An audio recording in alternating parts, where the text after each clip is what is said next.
Usted puede ser un acaparador y ni siquiera lo sospecha. ¿Cómo están amigos? Bienvenidos a Noticias Importantes. Comenzamos. Tener más de una bolsa de pollo en la nevera de nuestras casas podría considerarse como un acto de acaparamiento si un solo paquete, entre 2 y 4 kilos de pollo congelado a la semana, es lo que se puede comprar por persona que hace la cola en el mercado. Quien debe dejar registrado su carnet de identidad en el sistema por medio de la aplicación creada por el gobierno para combatir a los acaparadores y revendedores. Entonces, tener más de una bolsa de pollo en la nevera de nuestras casas en esa misma semana pudiera ser considerado en Cuba como un acto de acaparamiento, pues probablemente sí. Pensemos que si hoy en nuestro almacén guardamos más de 2 bolsas pequeñas de leche en polvo o entre 3 y 5 tubos de dentrífico y por descuido extraviamos el comprobante de nuestra compra, posiblemente estemos a la puerta de una tragedia si algunos chimosos o envidiosos, tan solo porque le caemos mal, le diera por llamar a la policía e insinuar que somos acaparadores o peor aún, revendedores. Y esos dos delitos el gobierno los está sancionando con la cárcel, una locura total. Supongamos incluso que los productos que algunos han acaparado en sus casas han sido comprados en el exterior, que los han traído pagando sobrepeso en las aerolíneas en sus equipajes personales al ingresar a Cuba. Aún así las posibilidades de ser víctima de un atraco policial no desaparecen, porque, de acuerdo con la norma de aduana de la isla, no es legal importar más de 2 conjuntos de aseo, donde supuestamente solo podrían incluirse 2 tubos de pasta,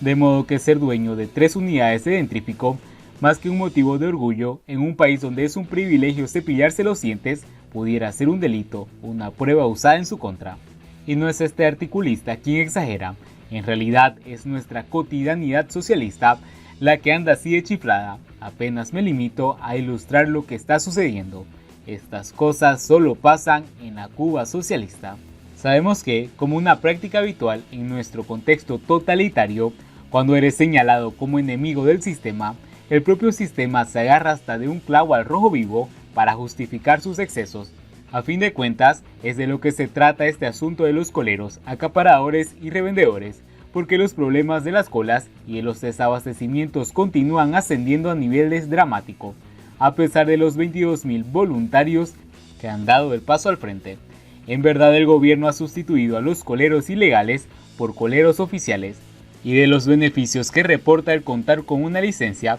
como si fuera una patente de corso, habla la propia cifra de voluntarios y la rapidez con la que fue reclutada, reflejos de un entusiasmo muy similar al que vivimos cuando se crearon los grupos de inspectores estatales para vigilar los precios de los agromercados y combatir ilegalidades en el sector no estatal. En poco tiempo los inspectores se transformaron en una especie de mafiosos con los cuales es obligatorio pactar si se pretende mantener abierto el negocio. Los inspectores estatales jamás resolvieron el asunto de los altos precios y, como hemos comprobado en los últimos días, tanto operativo policial divulgado por la prensa oficialista tampoco eliminaron las ilegalidades, sino, por el contrario, multiplicaron aún más los mecanismos de corrupción.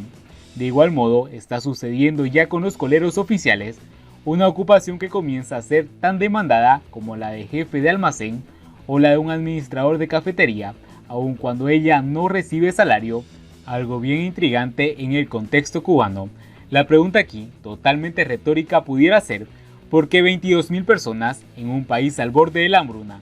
deciden voluntariamente dedicarse a controlar las colas? Y que nadie me responda que es por la misma razón altruista de que los médicos se van de misión donde les ordenen ir, porque los volúmenes inmensos de los equipajes al retornar a la isla nos ofrecen otra respuesta más cercana a la verdad, además de fabricar su más reciente enemigo interno, sobre el cual vaciar todas las culpas del mal manejo de la economía. El gobierno, al no tener una solución verdadera a la crisis, ni voluntad para reconocerse culpable, también está obligado a crear al menos a su némesis. Con los coleros oficiales no solo se creó un antídoto, que en realidad no es más que un placebo, sino que además posiblemente el gobierno estaría intentando darle una ocupación a una parte de esos miles de trabajadores que han quedado en la calle por el cierre de las empresas estatales a causa de la pandemia, astutamente pensando en los beneficios directos e indirectos, es decir, legales e ilegales, que les proporciona la labor de los coleros.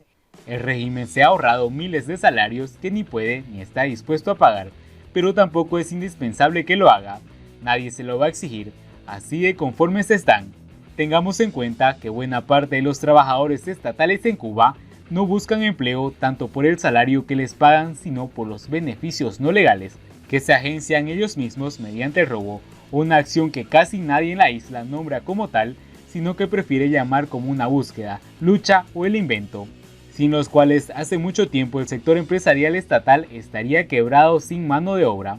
Por eso, en lo esencial, el gobierno se hace de la vista gorda y no permite que la prensa oficialista, mucho menos la independiente, indague demasiado en el fenómeno, ni en el de los trabajadores que trabajan por la búsqueda o por el extra, y no por el salario oficial, ni tampoco por el oscuro y profundo entramado de la corrupción.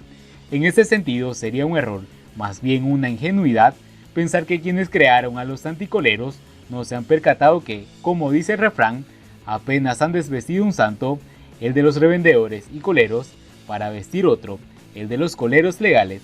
que a la larga les causará tanto o más dolores de cabeza como los inspectores estatales que hoy actúan como gángster porque, a corto plazo, como buen prestidigitador, que siempre ha sido el Partido Comunista, les permitirá entretener a los ingenuos que todavía los hay por cantidades. Hace apenas unos días, cierta amiga logró adquirir una garrafa de 5 litros de aceite vegetal mediante la compra en línea. Según me cuenta, ella hubiera querido hacerse con más de una porque su familia es numerosa,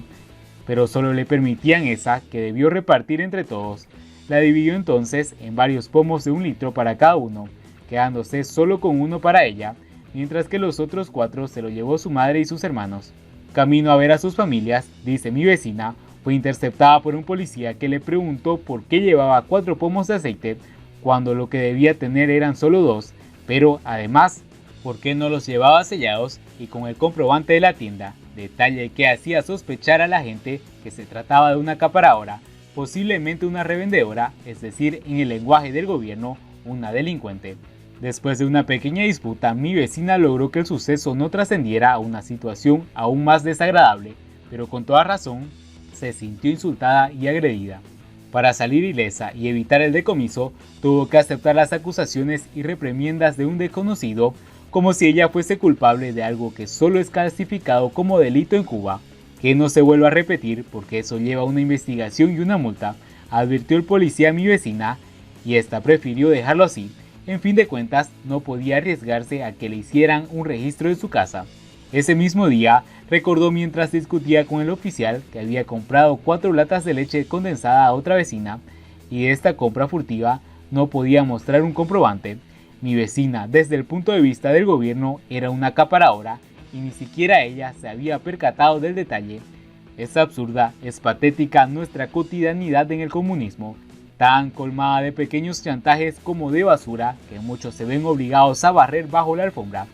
Así de perverso es el sistema, es una realidad desbordada de absurdos la que estamos viviendo por estos días como parte de la peculiar normalidad,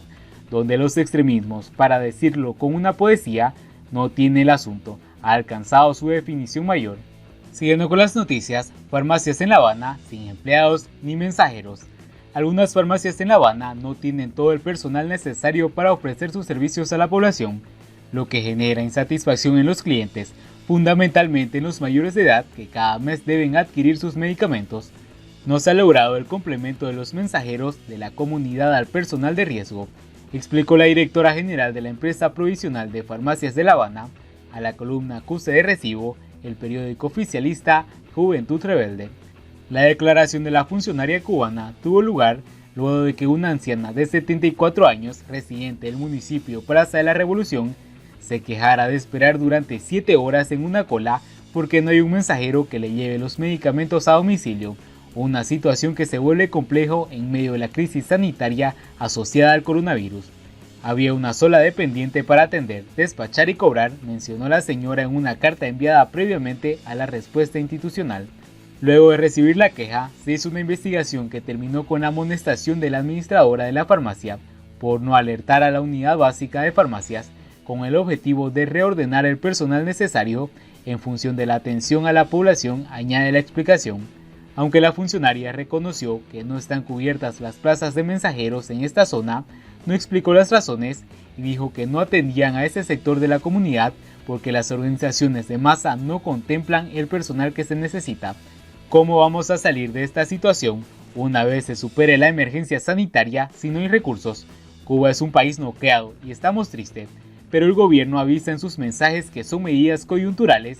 y las personas tenemos memoria y hemos asistido varias veces a la reversión de las medidas beneficiosas para los cubanos, dijo un economista residente en Luyano. Y bien amigos, así vamos terminando las noticias importantes del día de hoy.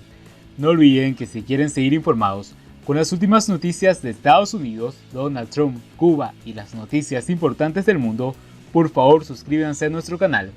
Muchas gracias por seguirnos y nos vemos en el siguiente informe.